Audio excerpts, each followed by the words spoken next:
My name is Lisa, and what I'm about to say still gives me the chills. It all started one warm summer night when I came home from work. I work in a small cafe downtown, and we closed late that night. I was exhausted, but the thought of finally relaxing on the sofa with a hot cup of tea in hand gave me strength. As I approached my house, a strange feeling came over me. It seemed that someone was watching me. Looking back, I saw only dark shadows moving under the lanterns. I quickened my pace, trying to push away the disturbing thoughts. The key in the lock turned with a characteristic click, and I entered the apartment. As soon as the door closed behind me, I felt a sense of relief. I took off my jacket and threw it on the chair before going to the kitchen to make some tea.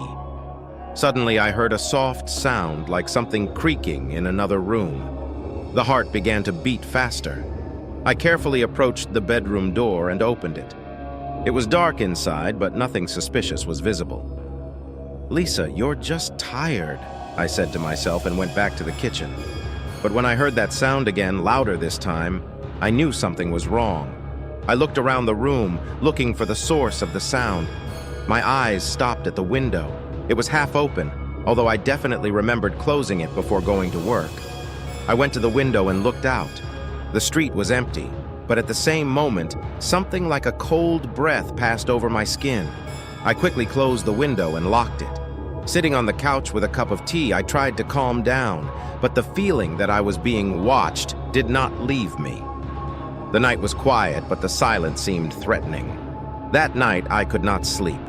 Every sound seemed suspicious and every shadow hostile. I spent the whole night lying in bed, eyes wide open, trying to figure out if it was just a figment of my imagination. The next morning, I decided I needed a distraction. I gathered myself and went to the cafe a little earlier than usual. The day passed in the usual worries: customers, orders, cleaning. But the feeling that someone was watching me did not disappear. In the evening, after the cafe closed, I met my friend Mike. He works in a nearby shop and often comes to our place for coffee after work. I decided to tell him about my suspicions. "Mike, I think I'm being followed," I said, trying not to sound paranoid. He laughed, but then he saw that I was serious. "Lisa, maybe you just thought it, but if it bothers you, let me walk you home today." I nodded gratefully. We walked through the dark streets, and I felt a little more at ease next to Mike. When we got to my house, I invited him in for a cup of tea. He agreed. We sat in the kitchen, laughing and talking. It seemed that my fears were left somewhere behind, but suddenly we heard the same screeching sound as last night. Mike raised his eyebrows and stood up from the table. "Did you hear that?"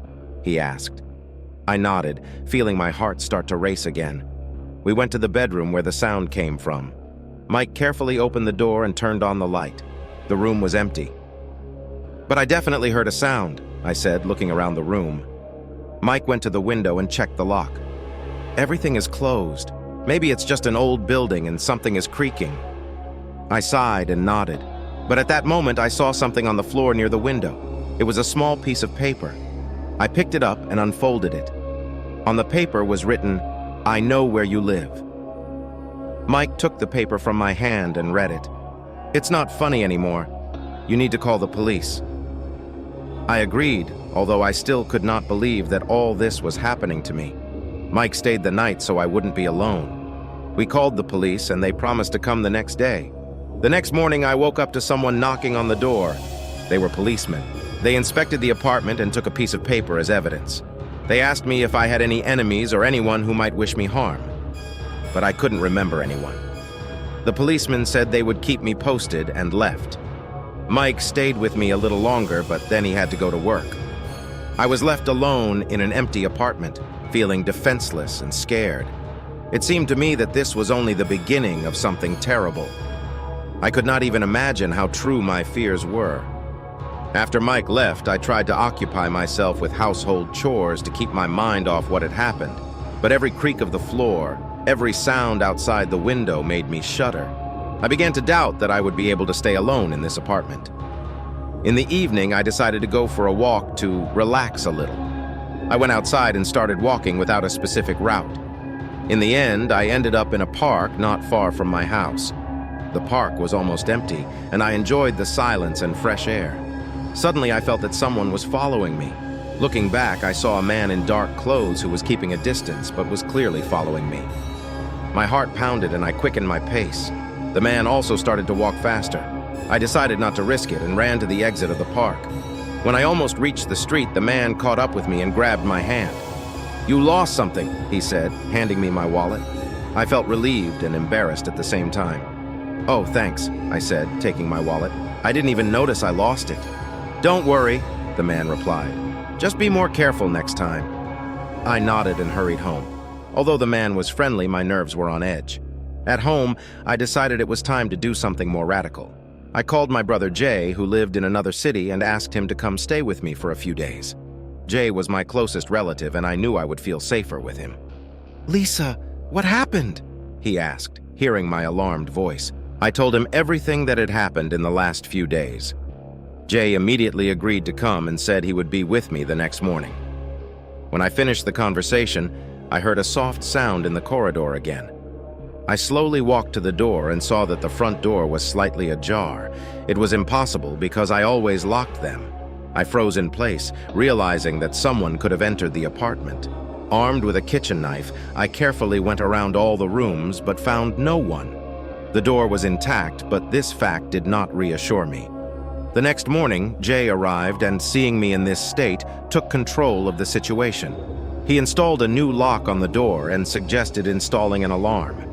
We also called the police to report the latest developments.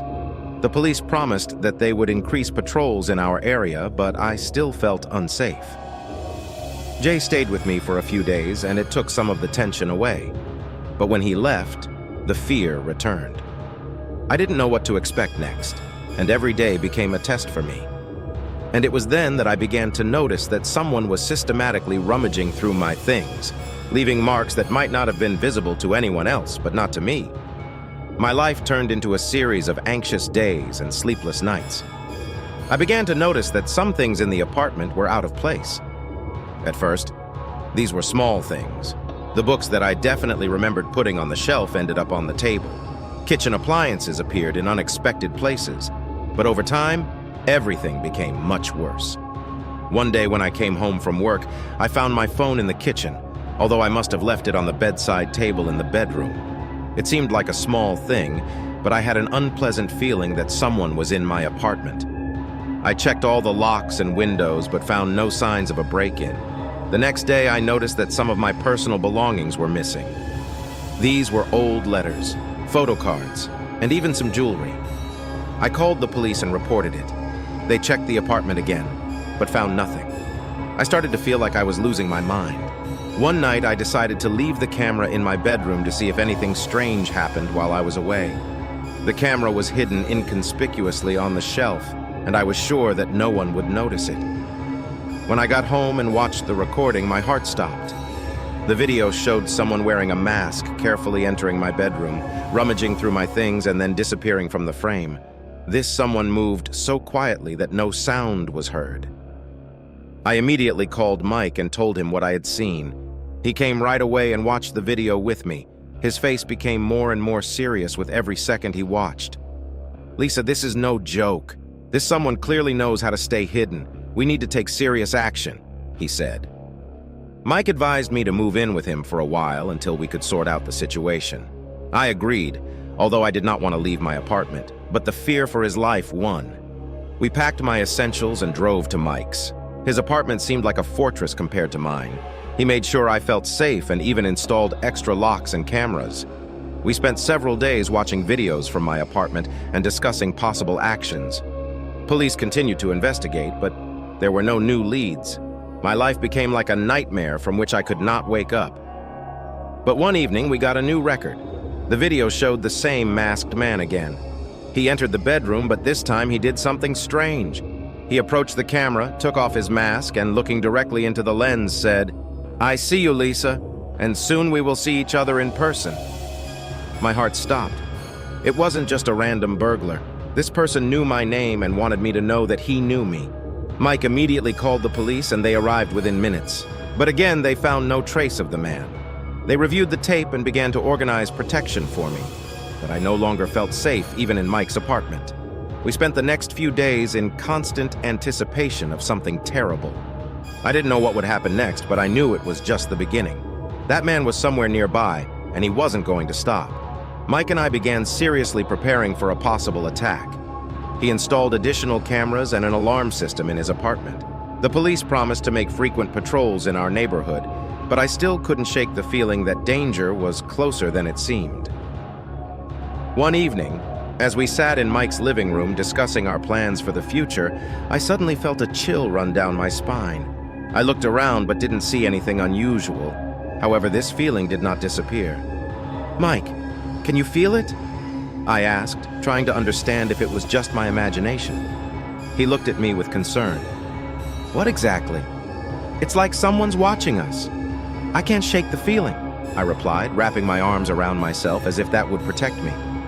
Mike got up and checked the windows and doors, but everything was closed.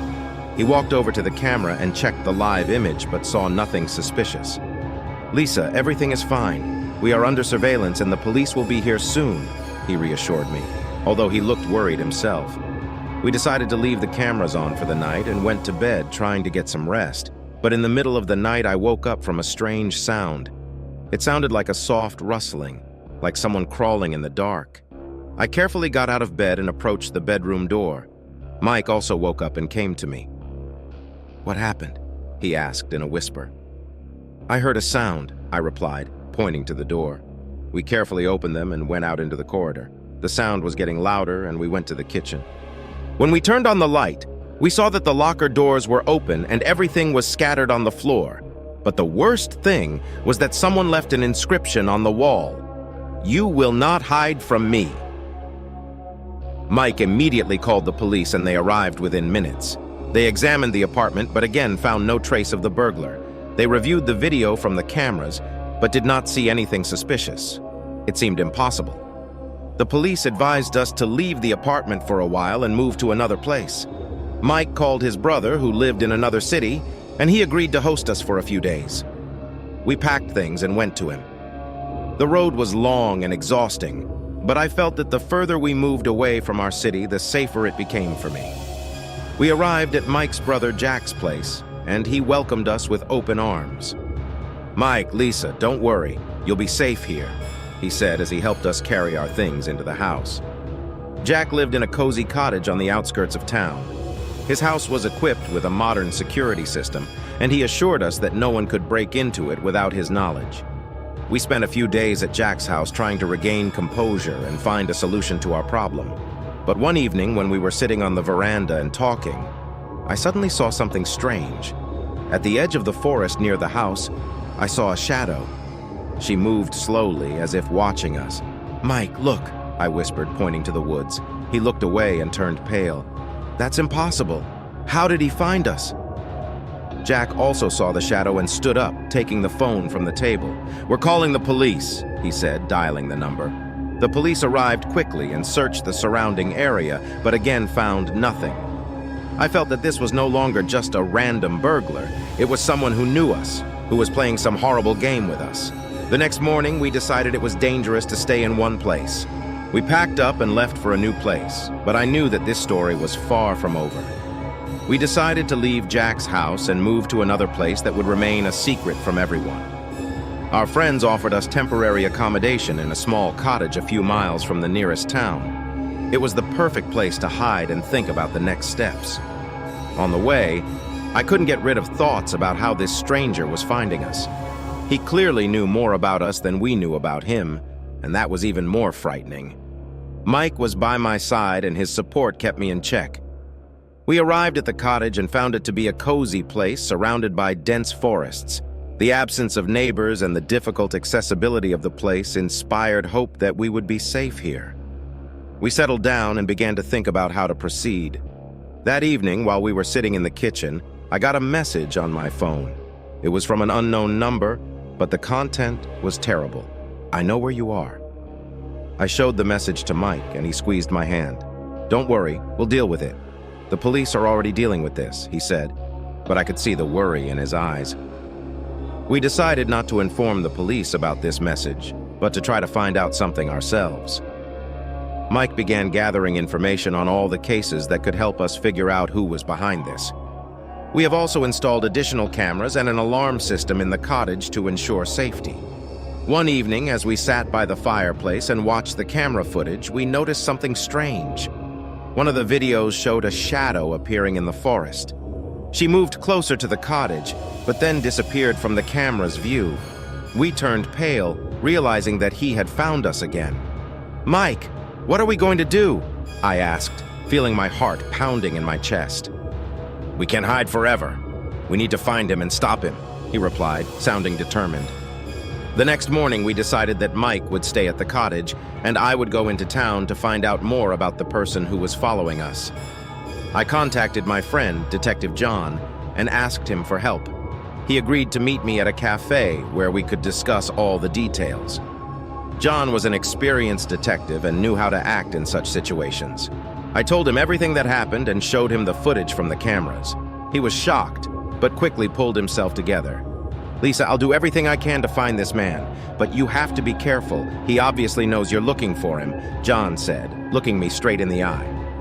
We agreed that John would begin his investigation and I would return to the cottage. He promised to keep me abreast of all developments and to let me know immediately if he found anything important. Back at the cottage, I told Mike about our meeting with John. He looked a little more relaxed, knowing that a professional was handling the matter. That evening, we heard a strange sound from outside again. We went outside and saw that someone had left a note on the doorstep. It was written, "You will not hide from me." That was the last straw. We realized that we needed to act immediately. Mike and I decided to go into the woods and find this man ourselves. We took flashlights with us and headed out into the darkness, ready to face our fear. The forest was thick and dark, and every sound sounded suspicious. We moved carefully, trying not to make any sound. Finally, we saw a shadow moving between the trees. "There he is," Mike whispered, and we began to approach the shadow. But suddenly someone grabbed my hand and pressed me to the ground. Mike tried to help, but he too was knocked down. The shadow above us spoke, "You shouldn't have been looking for me." I felt my heart stop. It was the same man from the video. He leaned toward me and said, "Now you will know what real fear is." Mike tried to fight, but the man was stronger. I realized that our chances of salvation are slim. And at that moment, when it seemed that all was lost, I heard police sirens. John arrived on time. The man tried to run away, but the police quickly apprehended him. They tied him up and took him to the station. Mike and I were saved, but this terrible experience left a deep mark on our minds. John came to us and hugged me. "Lisa, it's over. You're safe now," he said. But I knew I wouldn't be able to forget this nightmare for a long time. The police started an investigation, and we learned that the man was Mike's ex-employee who was getting revenge for his firing.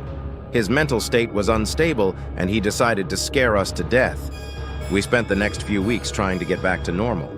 Mike and I decided to move to another city and start over. We knew that it would be difficult to forget this horror, but together we could overcome everything. Moving to a new city gave us the opportunity to start from scratch. We found a cozy apartment in a quiet neighborhood and hoped that old fears would not find us here. But although we changed our place of residence, our souls remained wounded. The first few weeks were tough. Every sound outside the window, every shadow on the wall caused us anxiety. Mike was working hard trying to distract himself from what he had experienced, and I was trying to find a way to feel safe again. One evening, while we were sitting on the couch talking about our future, Mike suggested seeing a therapist. "Lisa, we need to overcome this fear somehow. Maybe a professional can help us," he said, looking into my eyes. I agreed, and we found a good specialist who helped us understand and process our experiences. But despite this, I still felt that someone was watching us. One day when I was coming home from work, I noticed a stranger standing in our driveway. His face was hidden under a hood, but his figure seemed familiar to me. I quickened my pace, but he did not leave his place, as if he was waiting for someone. When I got to the apartment, I told Mike about it, and he decided to talk to our neighbor, who had installed cameras at the entrance. We looked at the recording and saw that a stranger had been showing up at our front door for several days in a row. Mike called John, our detective friend, and told him about the situation. John promised to come and help us sort it out. He arrived the next day and began his investigation. John advised us not to leave the apartment unless absolutely necessary and not to open the door to strangers. He also installed additional cameras and motion sensors around our apartment. We felt a little more at ease knowing John was there. One evening, while we were sitting at home watching a movie, I heard a knock on the door. Mike went to the door and looked in the window. "It's John," he said as he opened the door. But when he opened the door, it turned out that it wasn't John. The same hooded stranger stood at the door. He pushed Mike back and went into the apartment. I froze in fear, unable to move. "Don't be silly," said the stranger, pulling out a knife from his pocket. "I don't want to hurt you, but I need to know something." Mike stood up and tried to calm him down. "Okay, we hear you. What do you need?" The stranger looked at me and said, "Do you know a man named Richard Howell?" Mike and I looked at each other. This name was unfamiliar to us. "No, we don't know such a person." "What is it about?" Mike asked. The stranger sighed and lowered the knife. "Richard Howell is my brother. He went missing a few months ago. I learned he was last seen with you." Mike and I were stunned.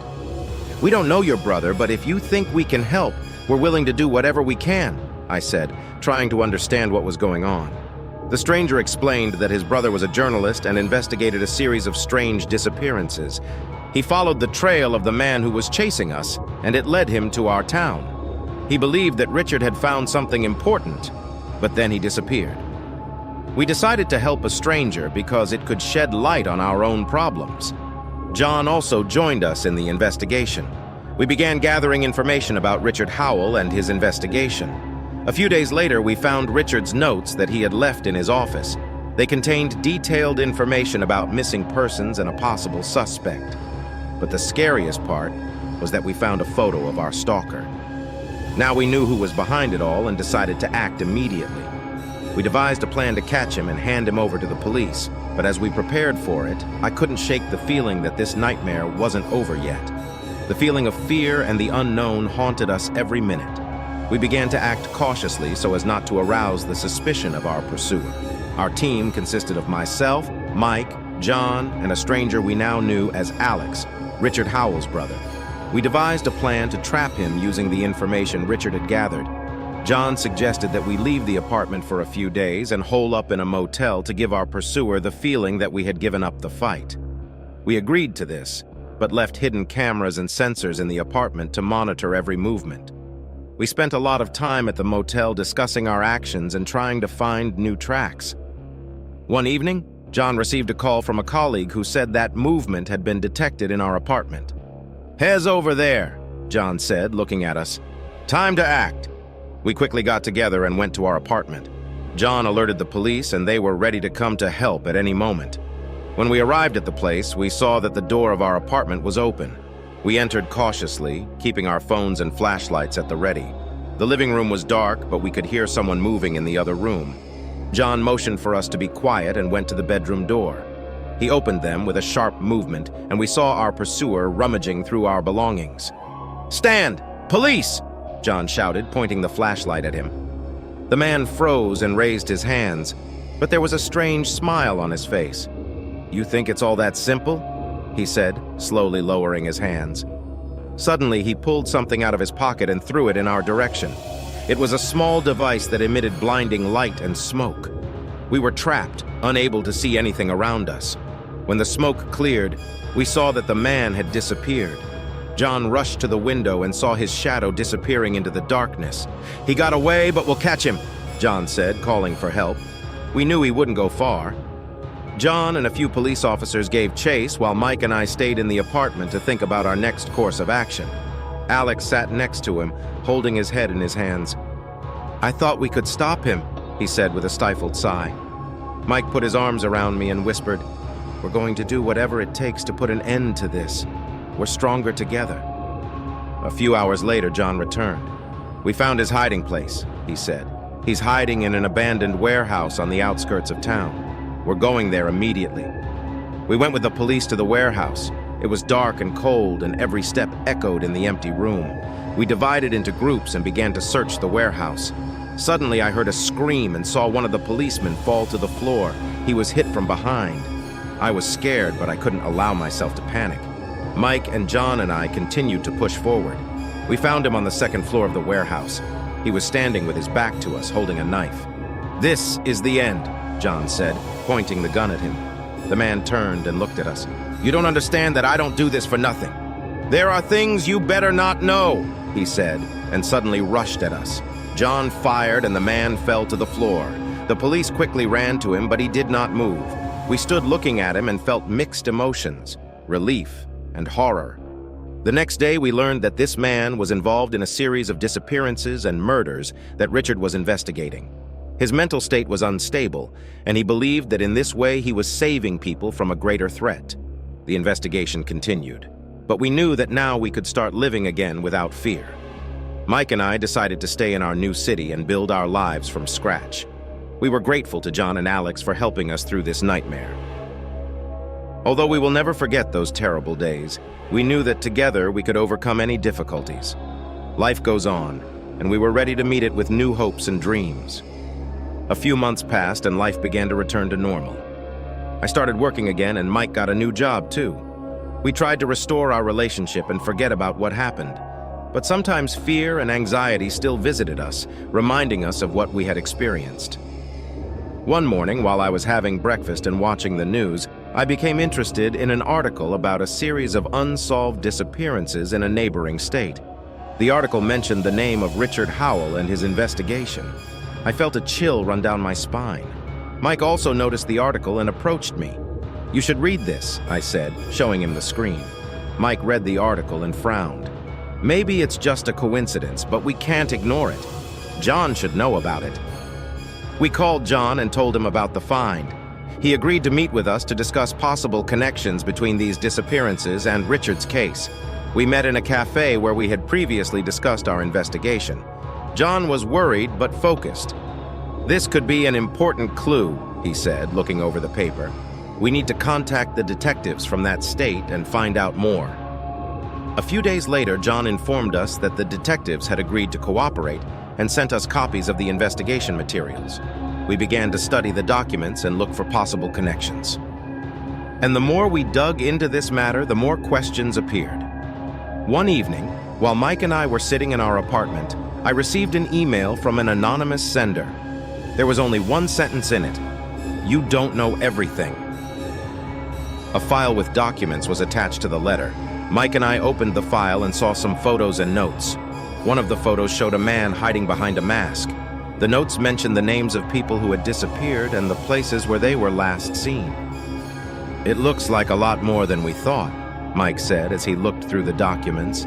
"Maybe it's a whole network." We decided to let John know about this letter and our guesses. He came to us the next day and reviewed the materials. "This is serious," he said with a frown. "We have to be careful and not trust anyone. Maybe it's not just one person, but a whole organization behind it." We began working with detectives from other states to uncover this network.